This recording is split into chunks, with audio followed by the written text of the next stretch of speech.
Para a palavra? Meu Senhor, tenho 30 minutos, 20 minutos, vai dar certo. Ó, nós não vamos ler o texto então, mas abre sua Bíblia lá em Atos 9.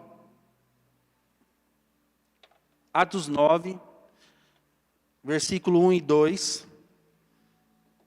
E aí você põe um dedinho aqui, segura aqui, ou com o seu marcador de página, e vai lá para Atos 26. Nós não vamos ler, para a gente ganhar tempo.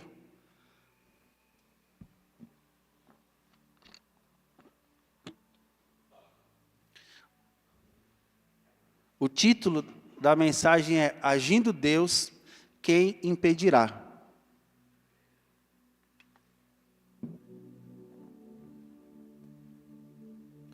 Eu quero ler só um versículo para a gente ler a Bíblia, né? Lá em Atos 9, vamos ler o versículo 17, que diz assim: Então, Ananias foi e, entrando na casa, impôs sobre ele as mãos, dizendo: Saulo, irmão, o Senhor me enviou, a saber, o próprio Jesus, que te apareceu no caminho por onde vinhas, para que recuperes a vista e fique cheio do Espírito Santo. Eu queria que você prestasse atenção na expressão Saulo, irmão. No início do capítulo 9, nós temos o Saulo, ainda não era o apóstolo Paulo, o texto diz que ele respirava o quê? Amor? Não, ele respirava ódio, ele transbordava o quê? Prosperidade, bênção? Não, ele transbordava sede de perseguição sobre a vida dos nossos irmãos da época. Era Saulo.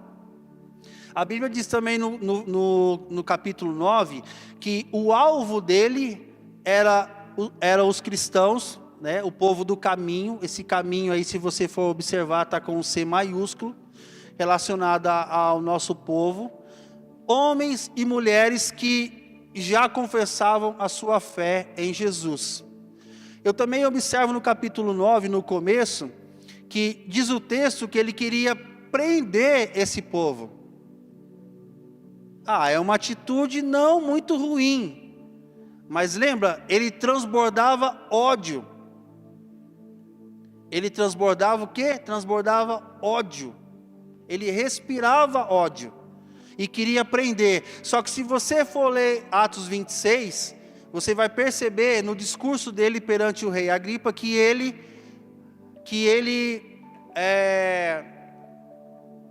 prendia e depois ele testemunhava para que os nossos irmãos do início fossem mortos.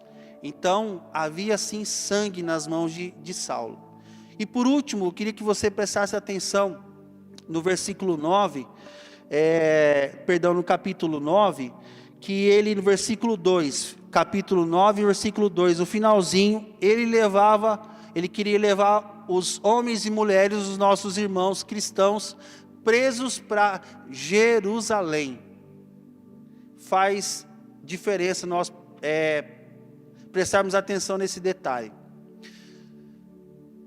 Irmão, Saulo caminhava, cheio de ódio no seu coração, querendo prender para depois matar os cristãos. No versículo 4 e 5 do capítulo 9, aparece Jesus. Só que antes, deixa eu dizer uma coisa para você, tá? Ele não caiu do cavalo, como muitos acham. A Bíblia diz que uma luz, lá em Atos 26, diz que eles estavam por volta do meio-dia fazendo esse caminho, meio-dia, ou seja, sol forte, são detalhes do texto, e diz que a luz que brilhou foi tão forte quanto o sol do meio-dia. E essa luz levou Saulo para o chão e aqueles que estavam com ele. Depois dessa luz e dessa queda, veio uma voz, e a voz fez um chamado, um pronunciamento: Saulo, Saulo, por que é que você me persegue? E eu queria que você pensasse aqui, que no versículo 1 do capítulo 9, a Bíblia não diz que Saulo saía para perseguir Jesus, mas ele saía para perseguir os cristãos. Mas quando a presença de Jesus, o próprio Jesus se manifesta a ele, diz o texto, fala assim: por que é que você está me perseguindo? E a minha primeira observação que eu queria que você pensasse nessa manhã é o seguinte: quando o inimigo vem contra as nossas vidas, para ser bem simples e rápido, nós achamos que é uma luta particular, que é algo conosco, que é pelo nosso posicionamento, como nós fomos ministrados pelo apóstolo, pela nossa santidade, pela santidade da igreja, porque a igreja está avançando. Então o inimigo vem forte contra mim, prepara ciladas contra mim. Tudo isso é uma verdade, mas eu queria que você prestasse atenção no que aconteceu aqui. A perseguição, ela veio contra a igreja, mas quem se levantou para defender a igreja foi Jesus. Então, quando nós somos perseguidos de uma maneira individual, mas também de uma maneira coletiva como igreja, aquele que se levanta para nos defender é Jesus. O texto diz: ei Saulo, por que é que você está me perseguindo? Mas o texto diz que a perseguição era contra os cristãos, e Jesus está dizendo assim: você está me perseguindo. Ou seja, a presença de Jesus no meio da igreja e da nossa vida faz com que em momentos como esse ele se levante, e ele diga assim: não vai perseguir, porque essa luta é minha.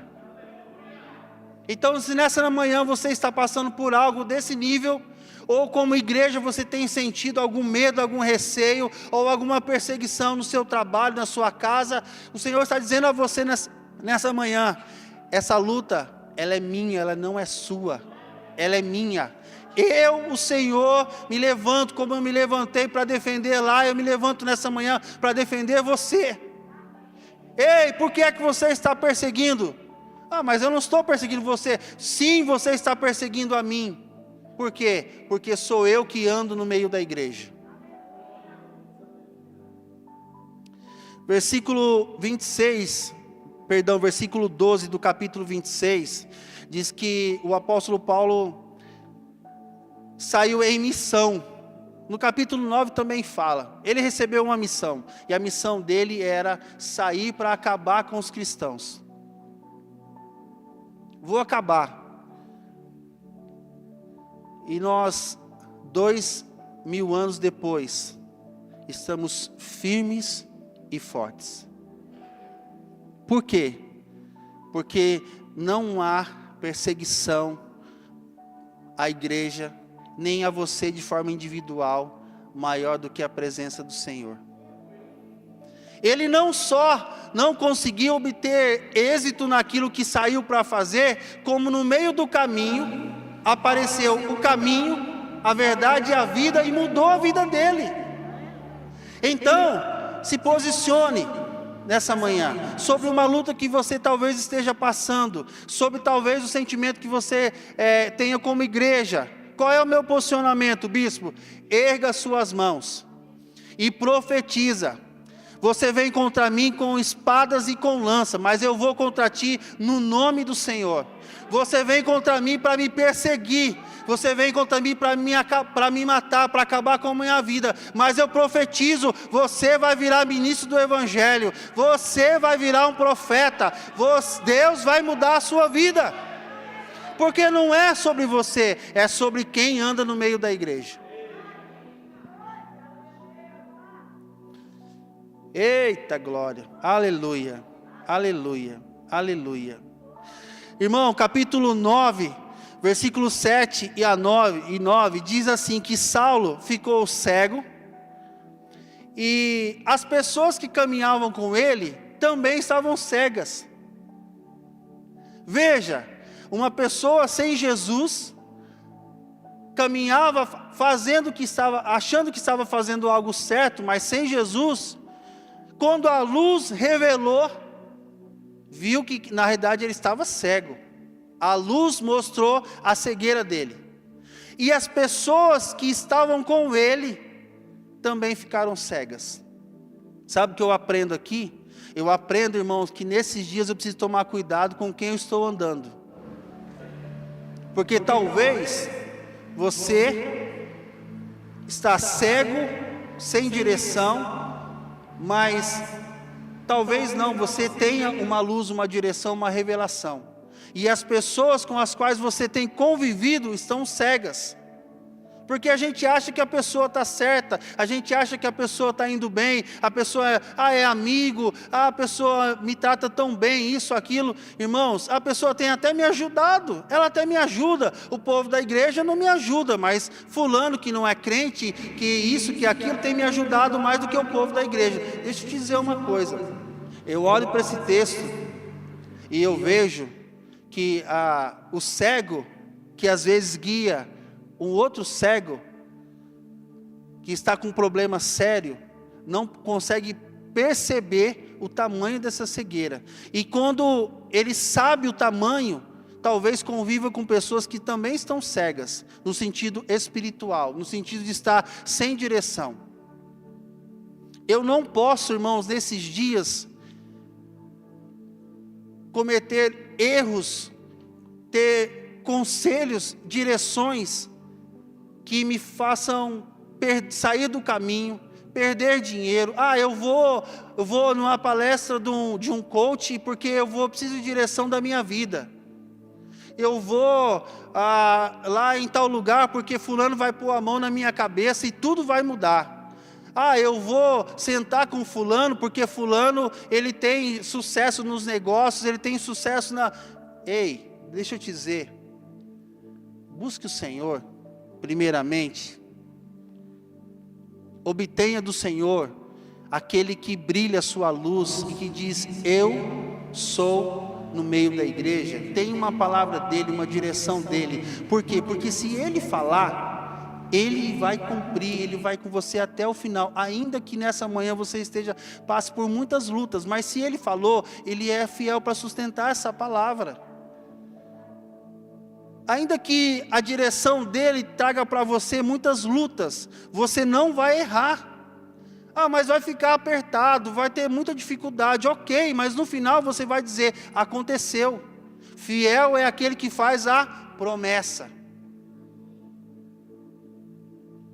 Agora, como já foi falado aqui, alguns confiam em carros, outros confiam em cavalos, outros confiam na própria força, ou no conselho de alguém cego, numa situação externa que não tem direção, e aí as coisas não dão certo. E aí você faz o quê? Ainda bem se voltar para a igreja, voltar para o Senhor. Mas muitos de nós, no meio do caminho, acabam desviando, perdendo o foco.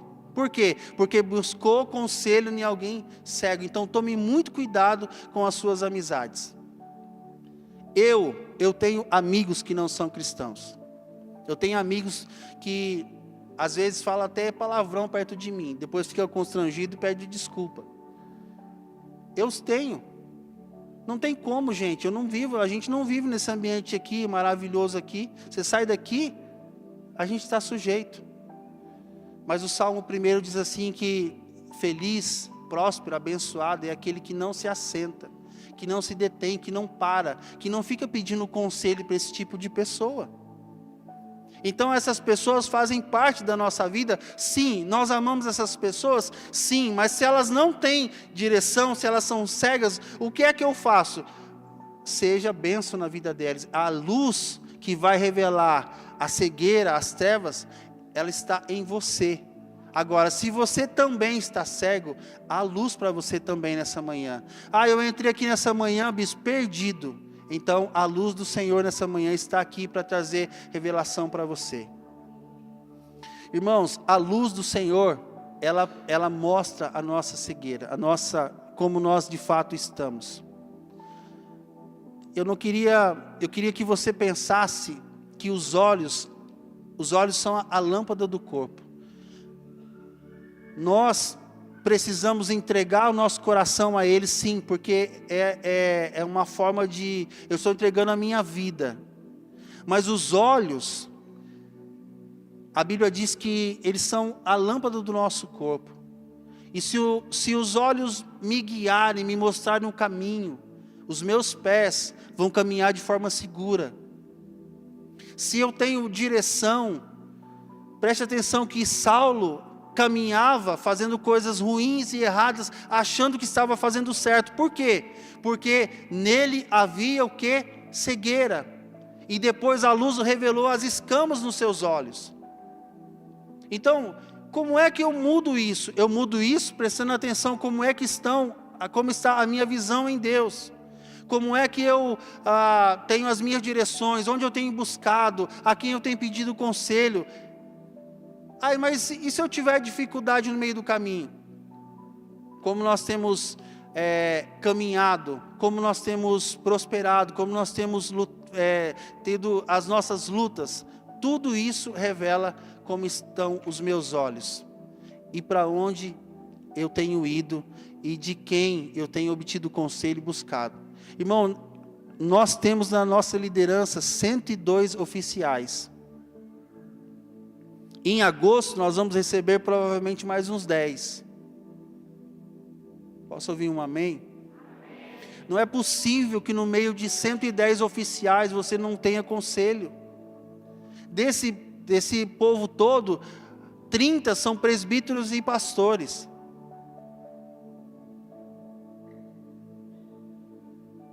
Ou o fogo de outro lugar é maior? Ou o fogo de lá queima mais? Ou o Deus de lá de outro lugar é mais forte do que o nosso Deus? Preste atenção em que você tem buscado conselhos e na cegueira que essas pessoas têm. Para onde elas estão indo, eu não sei. Mas eu sei que dia após dia nós temos orado e buscado direções em Deus. E nós cremos que o Senhor tem tirado as escamas dos nossos olhos. Por assuntos, por direções, por tantas coisas. E nós vamos cumprir o propósito do Senhor nessa cidade, nessa terra. Amém? Dá um beliscão no seu irmão e fala para ele assim: toma cuidado com quem você tem andado, com quem você tem pedido conselho. Amém? Irmãos, para a gente quase encerrar, Ananias não era aquele Ananias que morreu lá por causa da oferta errada, tá? Era um discípulo, era um aluno. E eu queria que você, agora a gente pudesse olhar para a palavra, que nós possamos agora olhar para a palavra, no capítulo 9, versículo 10.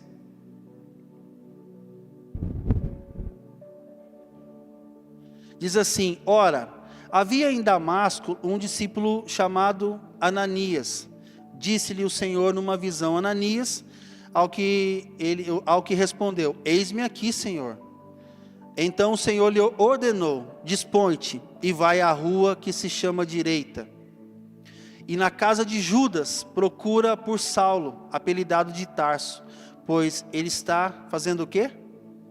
Está fazendo o quê? Orando, está no processo da conversão, mas quando a luz revelou a cegueira dele, as escamas, ele ainda cego já estava orando, buscando direção. Versículo 12, e viu entrar um homem chamado Ananias. Preste atenção, isso é uma visão. Saulo estava orando e tendo essa visão. Na visão dele, ele viu entrar um homem chamado Ananias e impor-lhe as mãos para que recuperasse o quê? A vista.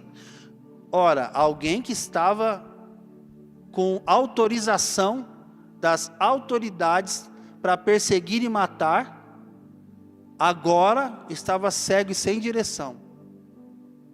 Versículo 13, Ananias, porém, respondeu: Senhor, de muitos tenho ouvido a respeito desse homem, quantos males tem feito aos seus santos em Jerusalém.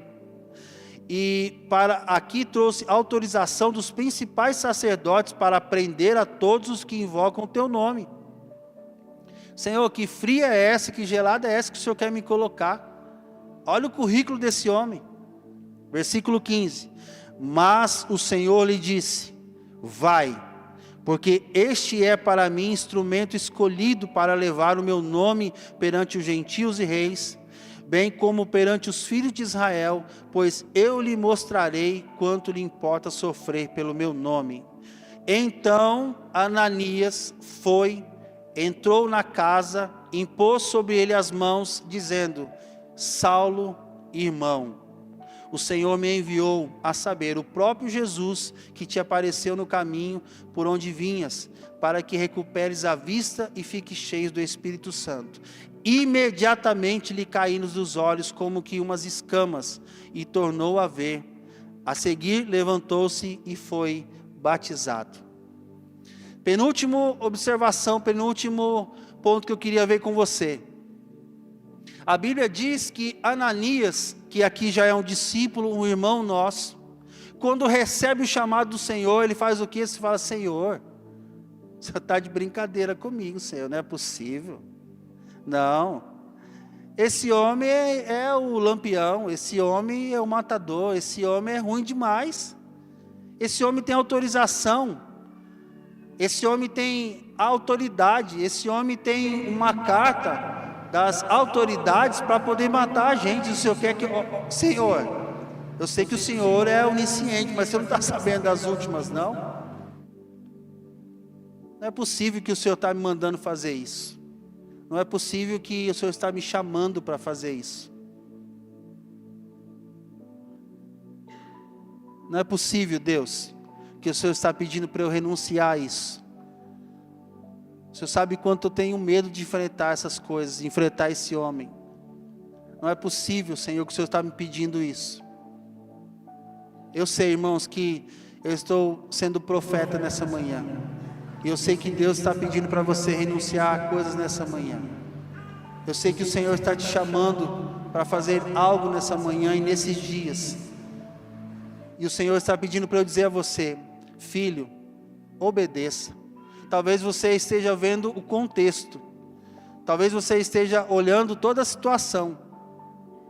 Quem é essa pessoa que você precisa falar de Jesus? Mas eu queria que você tirasse os seus olhos dessa pessoa e olhasse para quem é que está te chamando. Porque quando Ele age, irmão, ninguém pode impedir. A Bíblia diz que o Senhor rompe a fala de Ananias e fala assim: eu tenho escolhido esse homem. Eu tenho chamado esse homem para mostrar para ele, para Saulo, o que é realmente sofrer pelo meu nome. Eu tenho realmente escolhido esse homem para ser um profeta. Lá no capítulo 26, fala assim: eu vou mostrar para você o que é sofrer agora e as coisas que você ainda vai fazer. Ou seja, no meio da igreja, irmãos, nós não somos normais, nós somos sobrenaturais. As coisas conosco, elas não só são resolvidas agora. O texto diz que o Senhor estava chamando Saulo para o que estava acontecendo agora, mas também para coisas futuras. Olha só como o nosso Deus é um Deus sobrenatural e nós como igreja somos sobrenaturais. Nós não podemos só pensar nesse agora, nós podemos pensar em quem Ele é. Porque alguém caminhava num caminho normal, e era meio-dia, e uma luz muito forte, maior que o sol do meio-dia, resplandeceu. Isso é natural? Não, isso é sobrenatural. O sol nosso de Araraquara, meio-dia, forte demais, um calor, veio uma luz mais forte do que isso. É o seu Deus. E aí no meio dessa luz vem uma voz. E essa voz diz assim: eu sou Jesus. É uma luz que fala, é uma pessoa que fala, que transforma um camarada que era perseguidor, matador da igreja, como diz o capítulo 26, e faz dele um missionário, um apóstolo, um profeta. Me fala se isso é natural. Pensa agora de onde Deus te tirou. Onde era para você estar agora um domingo de manhã, um domingo à tarde, um domingo à noite, o que era para você estar fazendo? Olha o que Deus fez na sua vida, olha o que Deus está fazendo, mas pensa de uma maneira sobrenatural. Por quê? Porque para onde você vai, irmão, é o céu. E lá diz a Bíblia que são ruas de ouro. Você não pode ser natural, irmão, você é sobrenatural. As coisas conosco, irmão, com a igreja, elas não são naturais, elas são sobrenaturais. Conosco não é, com a igreja não é de uma maneira comum. Os nossos perseguidores são convertidos e transformados em apóstolos, em profetas. Os cegos, eles são curados e enxergam. As pessoas que estavam caminhando perdidas são mudadas e são transformadas em discípulos. O camarada que pescou e não pegou nada a noite inteira, recebeu uma palavra e a palavra mudou, e ele jogou a rede do outro lado. Estou aqui, não pesquei nada a noite inteira, mas aí ele recebe uma palavra e ele joga a rede do outro lado. Gente, era um barco, o barco está aqui, pescou a noite inteira aqui, não pegou nada, e aí tem um barco, aí ele joga do outro lado, o quê? 2 metros, e aí tem um monte de peixe. Fala para o seu irmão, esse é o seu Deus.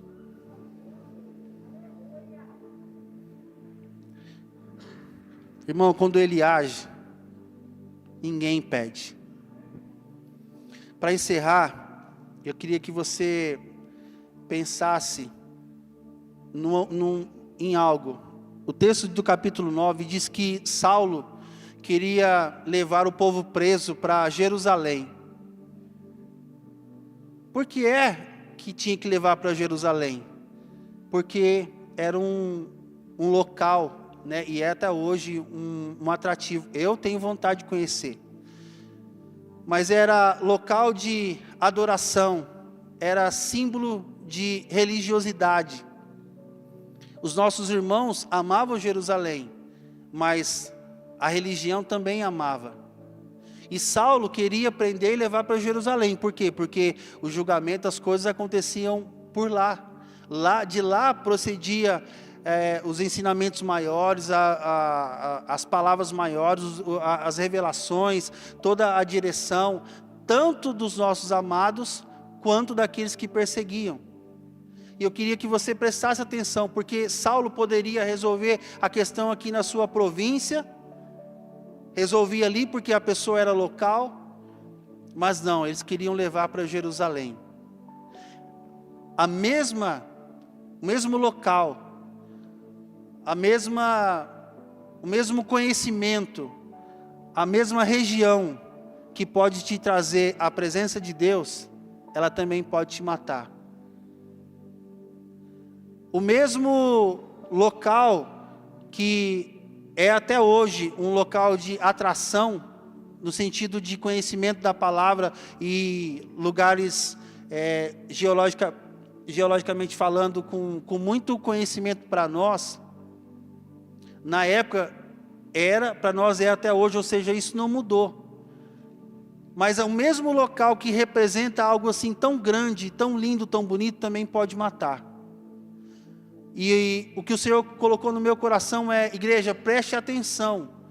Por quê? Porque o espírito de religiosidade também pode estar te convidando para ir para Jerusalém, para chegar num local desse aqui, para chegar numa reunião dessa, para trazer você até aqui. Mas ao invés de te trazer vida e alegria, pode estar te enganando. O fato de você estar numa reunião, num culto como este, pode estar te enganando ao invés de trazer vida.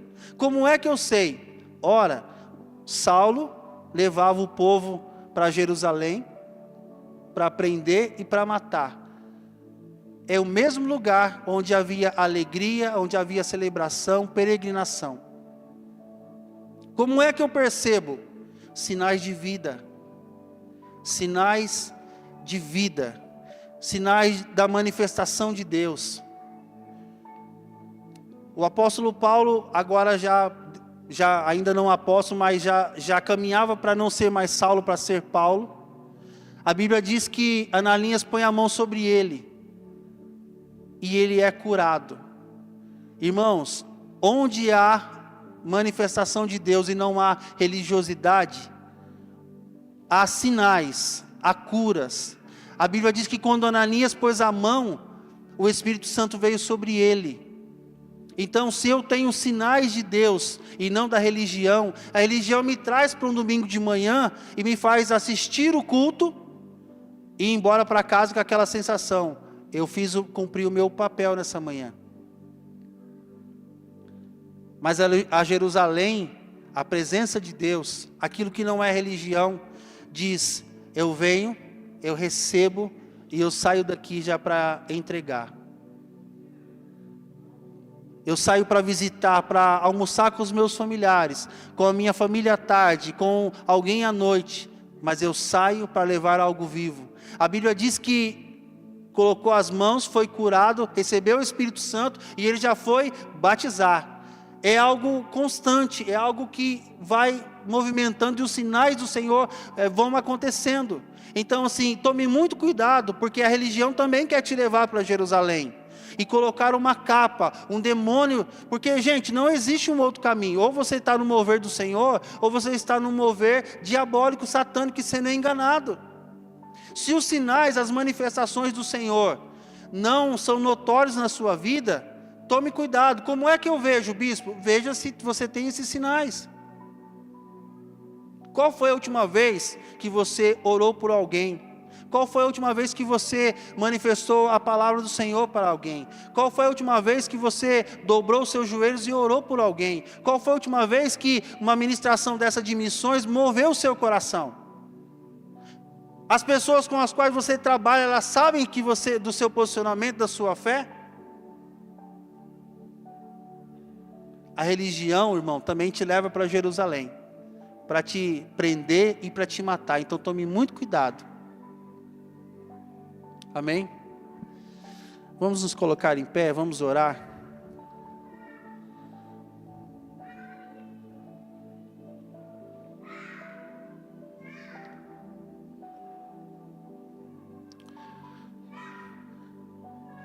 A religião te leva para Jerusalém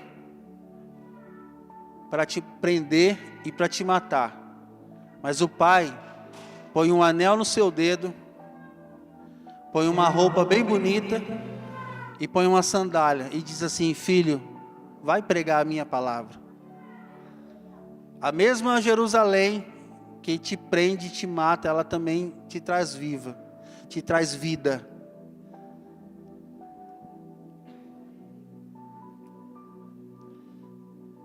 Queria que você pensasse em algumas coisas que nós falamos rapidamente. Você precisa, irmão, enfrentar nesses dias. Eu tenho observado os temas dos nossos pastores que têm ministrado. Deus tem nos falado muito sobre perseguição, sobre a igreja ser santa, sobre vitória no meio das lutas. Ou seja, Deus está nos alertando. Qual é o nosso posicionamento nessa manhã?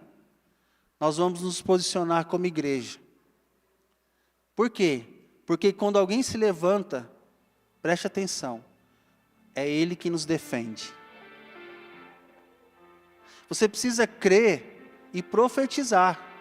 Essas pessoas que estão perseguindo você, elas podem mudar de vida. Saulo, você veio me prender e me matar, mas eu profetizo, você vai ser um apóstolo. Queria que você pensasse em outra coisa. Não aceite, nesses dias, uma vida religiosa. Veja se os sinais, se Deus está agindo, porque agindo Ele, quem impedirá? Se Deus está agindo no seu dia a dia, não tem Saulo que resista, irmão. Não tem carta de autorização para matar você.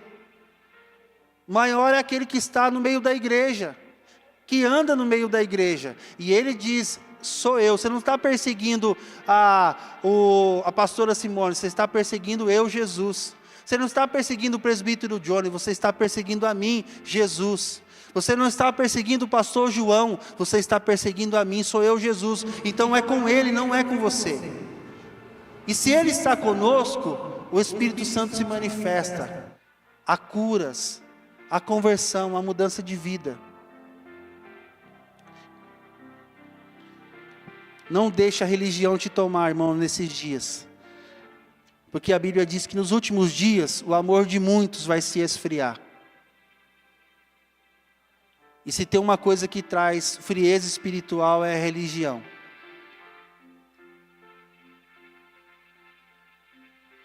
Ah, bispo, eu só consigo vir aos cultos domingo de manhã. Eu não venho mais às quintas-feiras. Eu não vou mais aos domingos à noite. Eu só posso vir domingo de manhã. Irmão, não tem problema, não é sobre performance. Mas se você analisa isso e vê que a sua vida você tem manifestação de Deus, ok, mas se você não tem mais, então você provavelmente está envolvido nessa religiosidade. Toma muito cuidado com isso. Vamos orar e encerrar? Dê a mão para a pessoa que está ao seu lado.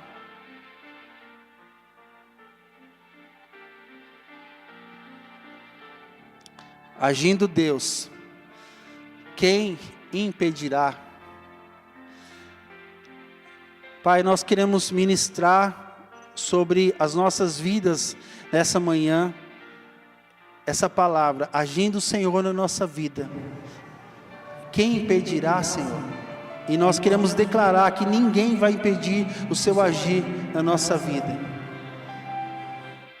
Senhor, em nome de Jesus, tira de nós a frieza, a religiosidade, afasta de nós esses demônios que querem às vezes envolver a nossa vida no desânimo. Senhor, num conformismo com as coisas erradas ou as coisas que não estão segundo a sua palavra. Nós chamamos sobre nós a tua palavra, Jesus, nessa manhã. E nós declaramos, Jesus, que o Senhor é a palavra. O Senhor é o verbo vivo, e nós declaramos que onde o Senhor está, a liberdade, a transformação de vida, e nós declaramos, Senhor, age na nossa vida nessa manhã. Espírito Santo, sonda o nosso coração, e se há essa frieza, esses demônios que estão encontrando talvez lugar no nosso coração, nós mandamos embora em nome de Jesus. E clamamos por um fogo, por um avivamento, por uma novidade do céu sobre nós, em nome de Jesus. Senhor, nós oramos por pessoas e situações que estão nos amassando, estão, Senhor, prejudicando o nosso coração, a nossa vida, estão trazendo lutas, Senhor Deus, grandes, e talvez alguns de nós não estão resistindo, estão fracos. Nós afastamos, Pai, nessa manhã, essas lutas e mandamos embora em nome de Jesus. Retrocedam em nome de Jesus. E Espírito Santo, age nesses meus irmãos e fortalece-os nessa manhã, que eles saiam daqui nessa manhã cheios da sua presença e da sua força. E Senhor, nós clamamos por vidas que convivem conosco e nessa cidade, que elas sejam mudadas como o Senhor mudou a vida de Saulo, que a remissão dos pecados, que a graça do Senhor chegue sobre essas vidas. Usa-nos, Pai, para levarmos a sua palavra, para como Ananias impormos as mãos sobre vidas, e a cura, as manifestações do Espírito Santo. Senhor, que muitos e muitos sejam batizados. Senhor, nós estendemos as nossas mãos para esse batistério, e nós declaramos, Senhor, que passarão por este lugar, muitas vidas, familiares nossos, vidas dessa cidade, Senhor Deus, se converterão, e passarão por aqui, Senhor, serão, Senhor Deus, batizadas neste lugar, se converterão, talvez hoje inimigos, Senhor Deus, pessoas que estão nos perseguindo, Senhor, pessoas que estão afastadas do seu evangelho, pessoas que um dia ouviram a sua palavra, Senhor, e não tomaram uma decisão. Nós erguemos as nossas mãos e profetizamos mudança de vida sobre, Senhor, pessoas de Araraquara, sobre a população da nossa cidade, em nome de Jesus. E nós declaramos, Pai, mais uma vez, agindo, Senhor, na nossa cidade, quem impedirá? Ninguém, Pai, vai impedir o teu agir, em nome de Jesus. Senhor, eu abençoo a tua igreja nessa manhã, em nome de Jesus, eu declaro ela abençoada, porque o Senhor já abençoou, Pai. Eu declaro a tua igreja próspera, a tua igreja saudável, a tua igreja fortalecida, a tua igreja curada, a tua igreja, Senhor Deus, cheia do Espírito Santo, a tua igreja com direção, a tua igreja sem cegueira, a tua igreja, Senhor Deus, com visões e revelações do alto. Age no meio da sua igreja, Senhor. O Senhor é o Senhor da igreja. Defende-nos nesses dias. Levanta-te, Senhor, e defende-nos como igreja nesses dias. Em nome de Jesus. Que você tenha, meu irmão, um domingo abençoado. Que a graça do Senhor Jesus, o amor de Deus, o nosso Pai, e as consolações, revelações, visões, direções do Espírito Santo se manifestem na sua vida. Que você seja cheio da presença do Espírito Santo, cheia da presença do Espírito Santo, não só neste domingo, mas até que Ele venha para nos buscar. No nome dEle eu te abençoo, no nome de Jesus. Amém. Amém. Glória a Deus. Glória a Jesus. Glória a Jesus. Glória a Jesus. Vá em paz, Deus te abençoe. Tenha um domingo abençoado, um bom almoço. Se você precisa de oração pastoral, você pode vir para cá, desse lado aqui. Se você precisa de oração do Ministério Profético, você pode vir aqui, desse outro lado aqui. Deus te abençoe.